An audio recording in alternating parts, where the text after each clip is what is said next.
दोस्तों 4 दिन और 4 बड़े हादसे पर साहब चले विदेश। साहब की विदेशी यात्रा नहीं रुकनी चाहिए, चाहे इस देश में कुछ भी हो जाए। 4 दिन और 4 बड़े हादसे, परंतु किसी की मजाल है, सरकार के बैठे तमाम लोग, तमाम मंत्री, किसी की इतनी मजाल कि कोई सामने आकर इन चीजों की जिम्मेदारी ले ले। 2014 से लेकर आज 2025 जून तक जितने भी हादसे हुए, जितने भी नागरिकों की जान तमाम हादसों में गई, क्या एक भी नागरिक की जिम्मेदारी, जान की जिम्मेदारी सरकार में बैठे नुमाइंदों ने कभी ली है? नहीं। नमस्कार, मैं दामिनी शर्मा, सजग भारत में एक बार फिर से आप सभी का स्वागत करते हैं। दोस्तों, ऐसा लगता है कि सरकार की नजर में हम नागरिकों की कीमत सिर्फ एक वोट है। हमारी कीमत सिर्फ एक वोट के तौर पर जो है वो आंकी जाती है, क्योंकि जिस तरीके से तमाम हादसे हो रहे हैं, प्लेन क्रैश हुआ, ट्रेन हादसे इस देश में हो रहे हैं, कहीं पुल ढह रहा है, कहीं कुछ हो रहा है, मतलब हर जगह कुछ ना कुछ ऐसी चीजें आ रही हैं। भगदड़ मचने से लोगों की मौत हो रही है, मौत हो रही है आम जनता की, मौत हो रही है इस देश के नागरिकों की, परंतु किसी में इतनी हिम्मत नहीं। ये सरकार में बैठे तमाम लोग जो 56 इंच का सीना लेकर दावा करते हैं, देश सेवा करने के वादे करते हैं, पर उनमें बैठे एक भी नेता, एक भी मंत्री की ये हिम्मत नहीं जो सामने आकर ये कह दे कि इसकी जिम्मेदारी हमारी। आज तक नहीं हुआ कि इन्होंने खुद से कहा हो कि ये हमारी चूक की वजह से हुआ, ये हमारी गलती की वजह से हुआ। कभी अपनी इन्होंने गलती को स्वीकार नहीं किया। एक तरफ अहमदाबाद में प्लेन क्रैश हुआ, 4 दिन की 4 बड़ी हेडलाइन मैं आपको बता रही हूं। अहमदाबाद में प्लेन क्रैश हुआ 12 जून को, आज 16 जून है। 12 जून को अहमदाबाद में प्लेन क्रैश हुआ, 275 से ज्यादा लोगों की मौत उसमें हो गई। 275 से ज्यादा लोग आग की लपटों में जलकर राख हो गए, पर मजाल है कि कोई सामने आकर उसके बारे में कुछ कह दे। आपको पता होगा उसके बाद कल जो खबर आई, वो खबर ये निकल कर आई कि केदारनाथ में किस तरीके से हेलीकॉप्टर क्रैश हुआ।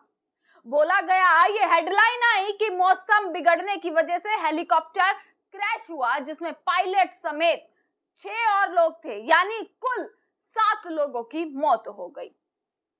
कल सुबह ये खबर आई, वहीं कल शाम को एक और खबर आई कि किस तरीके से महाराष्ट्र के पुणे में पुल ढहने से 4 लोगों की मौत हुई, 32 से ज्यादा लोग घायल हैं, और कई ऐसे लोग हैं जो अभी भी लापता हैं।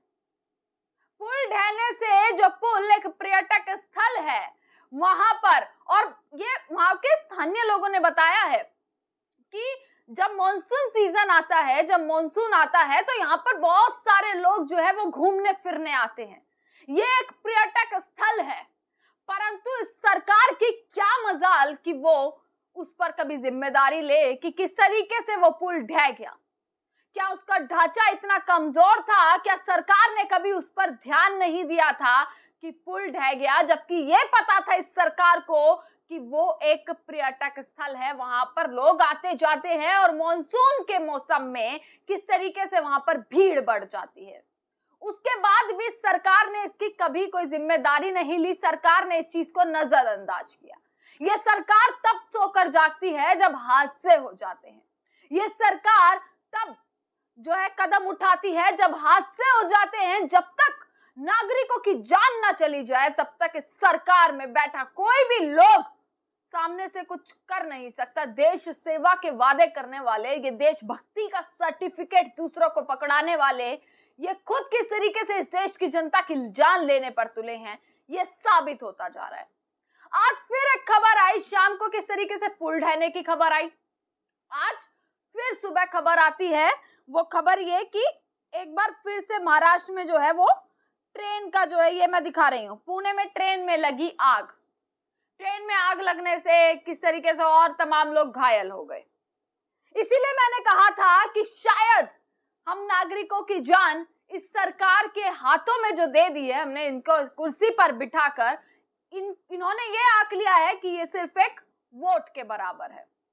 क्योंकि नरेंद्र मोदी इस 4 दिनों में 4 बड़े हादसे हो गए, पर नरेंद्र मोदी अपनी विदेशी यात्रा में जो है मशरूफ हैं, विदेशी यात्रा में लीन है, क्योंकि उनके लिए ये विदेशों में अपना ढोल पीटना, विदेशों में अपना डंका बजाना ज्यादा जरूरी उन्होंने समझा।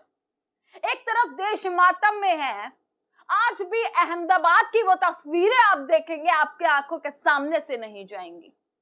आज भी उस हॉस्पिटल में लोग अपने वहां पे मौजूद हैं कि शव जो है वो उन्हें सौंप दिया जाए, पर शव ही नहीं पहचान में आ रहे हैं। 275 लोग वहां पर जल गए, मर गए, परंतु सरकार किस तरीके से, देखे नरेंद्र मोदी पहुंच गए हैं विदेशी यात्रा पर। देश में मातम पसरा है, पर नरेंद्र मोदी पहुंचे हुए हैं। 2 दिन का उन्होंने दौरा किया है।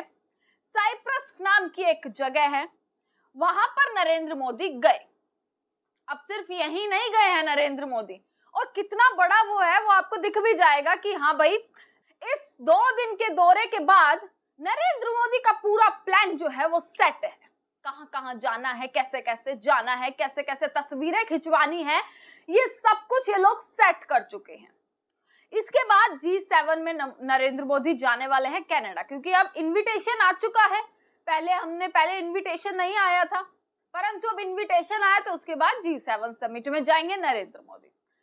उसके बाद क्रोएशिया में नरेंद्र मोदी जाने वाले हैं। कहा जा रहा है कि पहली बार कोई प्रधानमंत्री वहां पर पहुंचेगा। क्रोएशिया एक जगह का नाम है जहां पर नरेंद्र मोदी जाएंगे।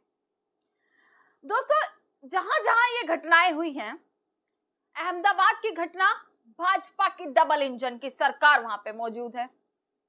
महाराष्ट्र की घटना, डबल इंजन की सरकार वहां पे मौजूद है। उसके बाद उत्तराखंड की घटना, डबल इंजन की सरकार वहां पे मौजूद है। पर ये डबल इंजन किस तरीके से अब फेल होता हुआ नजर आ रहा है। ये 4 दिन की 4 बड़ी खबरें इस देश में। अब हर कोई ये सोच रहा है कि आखिरकार हो क्या रहा है, आखिरकार इतने हादसे क्यों हो रहे हैं।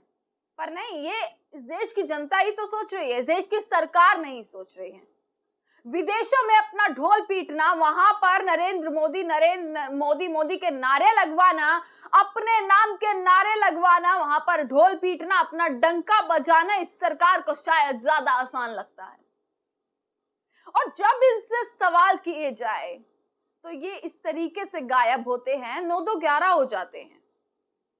जब इनसे बोला जाए कि भैया किसी चीज की तो जिम्मेदारी लीजिए, इस देश में पुलवामा हुआ, कभी जांच नहीं हुई, कभी उस चीज का कोई सच सामने निकल कर नहीं आया। इस देश में तमाम ट्रेन हादसे हुए, इनके मंत्री रीलों पर नाचने के अलावा उन्होंने कुछ काम नहीं किया। इस देश का किसान सड़कों पर बैठ गया, इन्होंने कभी कोई जिम्मेदारी उस चीज की नहीं ली कि भैया किसानों की बात सुन ले, या कितने 700 से ज्यादा किसान उसमें शहीद हो गए, तब इन्होंने जिम्मेदारी नहीं ली, बल्कि आंकड़े छिपाए। एक काम तो किया इन्होंने, आंकड़े छिपाने का काम इन्होंने हमेशा किया। आइए 2025 की ही बात कर लेते हैं। कुंभ में भगदड़ मची, पर मजाल है कि इन्होंने कोई जिम्मेदारी ली हो कि किस तरीके से वहां पर व्यवस्था जो थी, कैसे व्यवस्था बिगड़ी। और जब मौतों के आंकड़े दिए, तो अभी हाल ही 1 हफ्ते पहले रिपोर्ट बीबीसी ने वहां पर जमीनी रिपोर्ट वहां से निकाली है कि सरकार ने मौत के आंकड़े छिपाए थे। वहां पर भी, कुंभ में भी इस सरकार ने मौत के आंकड़े छिपाए थे। बीबीसी ने उसकी रिपोर्ट निकाली है कि 5-5 लाख रुपए दिए गए, कैश में 5-5 लाख रुपए दिए गए, और उन्हें यह बोल दिया गया कि भैया आपको बीमारी का बहाना कि बीमारी से मरे हैं। कुंभ हुआ, उसके बाद आरसीबी की जिस तरीके से आरसीबी जीती थी, वहां पर बेंगलुरु में किस तरीके से भगदड़ मची थी, तब कोई जिम्मेदारी नहीं। हालांकि वहां पर सरकार कांग्रेस की है, पर सवाल उनसे भी है कि आइए आपके नेता ले जिम्मेदारी कि क्यों जो है व्यवस्था नहीं बन पाती। उसके बाद अहमदाबाद का प्लेन क्रैश हुआ, मुंबई में ट्रेन हादसा हुआ। आप देखेंगे पहलगाम सबसे बड़ा 2025 में, अहमदाबाद प्लेन क्रैश और पहलगाम अटैक। पहलगाम हो गया, पहलगाम हमला हो गया, 26 लोगों ने अपनी जान गंवा दी, 26 लोगों के घर उजड़ गए। पर इस सरकार ने कभी उसका भी जवाब नहीं दिया, कभी ये नहीं बताया कि भैया वो आतंकवादी कहाँ हैं, कहाँ छिपकर बैठे हैं। आप एक सर के बदले 10 सर लाने की बात करते हैं, पर आप वो उन लोगों ही नहीं पकड़ पाए जिन्होंने उस पूरे आतंकवाद को अंजाम दिया था। उसका कोई जवाब नहीं। अहमदाबाद में प्लेन क्रैश हुआ, बहुत सारे फैक्ट्स निकल कर आ रहे हैं, बहुत सारे तथ्य निकल कर आ रहे हैं, किस पर विश्वास किया जाए, किस पर ना विश्वास किया जाए, वो भी एक कंफ्यूजन बनी हुई है। आखिरकार किन चीजों पर विश्वास किया जाए। कोई कह रहा है कि पहले से ही ये वार्निंग थी, पहले से ही तकनीकी खराबियां थी। तमाम जगहों पर सरकार का भी नाम कहीं ना कहीं लग रहा है कि सरकार जो है इन तरीके की प्लेन, जो 10 साल इस देश में गाड़ी चलती है, तो 12 साल पुराना प्लेन कैसे चल सकता है। जब पहले से ही तकनीकी खराबियां थी तो पहले ही ध्यान देना चाहिए था। अहमदाबाद का प्लेन क्रैश हुआ तो इनके मंत्री जो है, उड्डयन मंत्री जो है नायडू, वो किस तरीके से रील बना रहे हैं, वहां पर इन्होंने जिम्मेदारी नहीं ली। केदारनाथ में 7 लोग मर गए, मौसम विभाग कोई जानकारी ही नहीं थी कि क्या मौसम किस तरीके से, कोई अलर्ट ही नहीं था। दूसरे बहुत सारे सवाल ना खड़े करते हैं कि आखिरकार इस देश के 56 इंच वाले प्रधानमंत्री जो बाज नहीं आ रहे अपना डंका पीटने से, अपना डंका बजाने से, वो आखिरकार कब जिम्मेदारी लेंगे। मणिपुर जलता रह गया, इन्होंने कोई जिम्मेदारी नहीं ली। और इनका किस तरीके से फोटो सेशन पे आ जाते हैं। एक वीडियो दिखाती हूं, ये वीडियो आप देखिएगा एक बार। इस वीडियो में आप ये देखिए, आपने अभी कभी कभी फिल्में आप देखते हैं ना, तो फिल्मों में सीन सेट किए जाते हैं और उस सीन के अकॉर्डिंग ही जो है वो कैमरा एंगल को सेट किया जाता है। मैं यहाँ बैठकर न्यूज दे रही हूँ, मेरा एक ही कैमरा एंगल है, परंतु अगर नरेंद्र मोदी वाकई में अगर रियलिटी में जीते, अगर वास्तविकता में जीते, तो शायद ये 10 एंगल से फोटोज ना खिंचवाते, ये 10 एंगल से वीडियोस ना निकलते। ऐसा लग रहा है जैसे प्री प्लान, पूरा स्क्रिप्टेड, एक पहले स्क्रिप्ट तैयार की जाती है, एक पूरा प्रोग्राम तैयार किया जाता है कि इस तरीके से एंट्री होगी, ये वाला शॉट लेना है, वो वाला शॉट लेना है। उसके बाद नरेंद्र मोदी को बताया जाता है, उन्हें बोला जाता है कि भाई अब आपको इस तरीके से निकलना है, अब आपको हाथ जोड़ने हैं, अब आपको ये करना है, अब आपको वो करना है। ये वीडियो उसी तरीके की लग रही है कि कोई सिनेमैटिक शॉट्स निकाल रहे हैं। पहले से ही तैयारी की जाती है तमाम वीडियोस को निकालने की, अलग अलग एंगल से फोटोज खिंचवाई जाती हैं, जहां जाती है वहां एक फोटो सेशन हो जाता है। तो दोस्तों, ये विदेशी डंका आखिरकार ये सरकार कब तक पीटती रहेगी, ये बहुत बड़ा सवाल। अगर हिम्मत है तो आइए, सामने आइए, जवाब दीजिए इस देश की जनता को। अपने मन की बात तो निकाल ली, पर जानिए इस देश के जनता के मन की बात, कि हम क्या कहना चाहते हैं। इस देश की 140 करोड़ की जनता आपसे क्या सवाल करना चाहती है। आपका विरोध ना हो, आप ये चाहते हैं कि आपका विरोध ना हो, तो दीजिए जवाब इस देश की जनता को, लीजिए जिम्मेदारी। क्या है नरेंद्र मोदी, अमित शाह और तमाम उनके मंत्रियों में ये हिम्मत कि वो जिम्मेदारी लेंगे? और अगर जिम्मेदारी नहीं ले सकते, अगर वो सोच चुके हैं कि हम जिम्मेदारी नहीं लेंगे, हम जिम्मेदारी लेने से पीछे भागते हैं, तो शायद उनका इस कुर्सी पर होना ही सबसे बड़ा खतरा है। उन्हें कुर्सी पर होना ही नहीं चाहिए। सवाल उठते हैं कि इस देश में जब भी कोई हादसा होता है, नागरिकों की जान चली जाती है, तभी क्यों एक्शन लिए जाते हैं? तभी ये सरकार सोचती है कि हाँ भैया हमें कुछ करना चाहिए, क्योंकि लोग मर गए, क्योंकि अब इन पर सवाल उठेंगे। बहुत सारी चीजें हैं दोस्तों, बहुत सारे सवाल हैं, और अगर किसी को यहाँ पर ये लगता हो कि इन सवालों के सरकार से जवाब मिल जाएंगे, तो वो मुझे जरूर बताइएगा कमेंट सेक्शन में कि हाँ, जवाबों की उम्मीद है।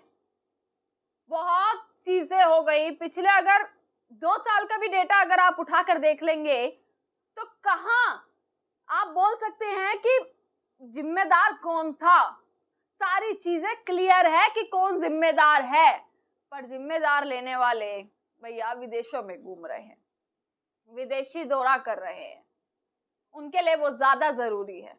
अमेरिका भी जाते थे, विदेशी दौरा करते थे, और डोनाल्ड ट्रंप ने किस तरीके से इनके विदेशी जो ढोल था, जो ये पीट कर आते थे, उसको पूरे तरीके से तहस नहस कर दिया।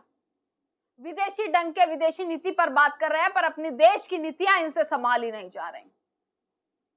तो क्या फायदा है इस राजनीति का? अपने कमेंट सेक्शन में अपने व्यूज जरूर बताइएगा, क्या आप सोचते हैं, क्या आपका कहना है इन तमाम चीजों पर। देखते रहिएगा सजग भारत। आपका बहुत बहुत शुक्रिया।